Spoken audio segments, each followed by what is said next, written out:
มีเอกคือความเป็นอันหนึ่งอันเดียวกัน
เห็นเป็นที่โอ้โหพลังเกี่ยวมมาก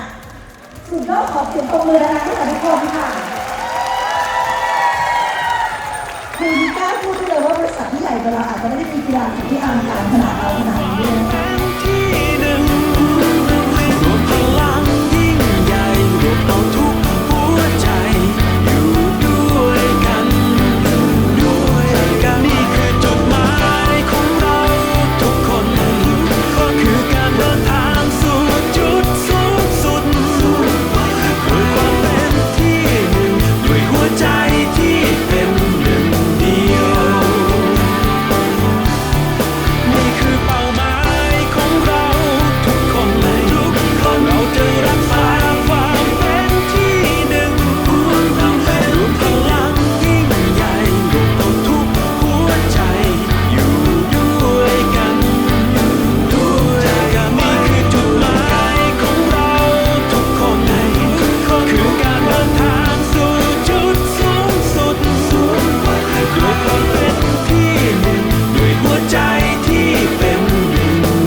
ไปยังจุดหมายพวกเรา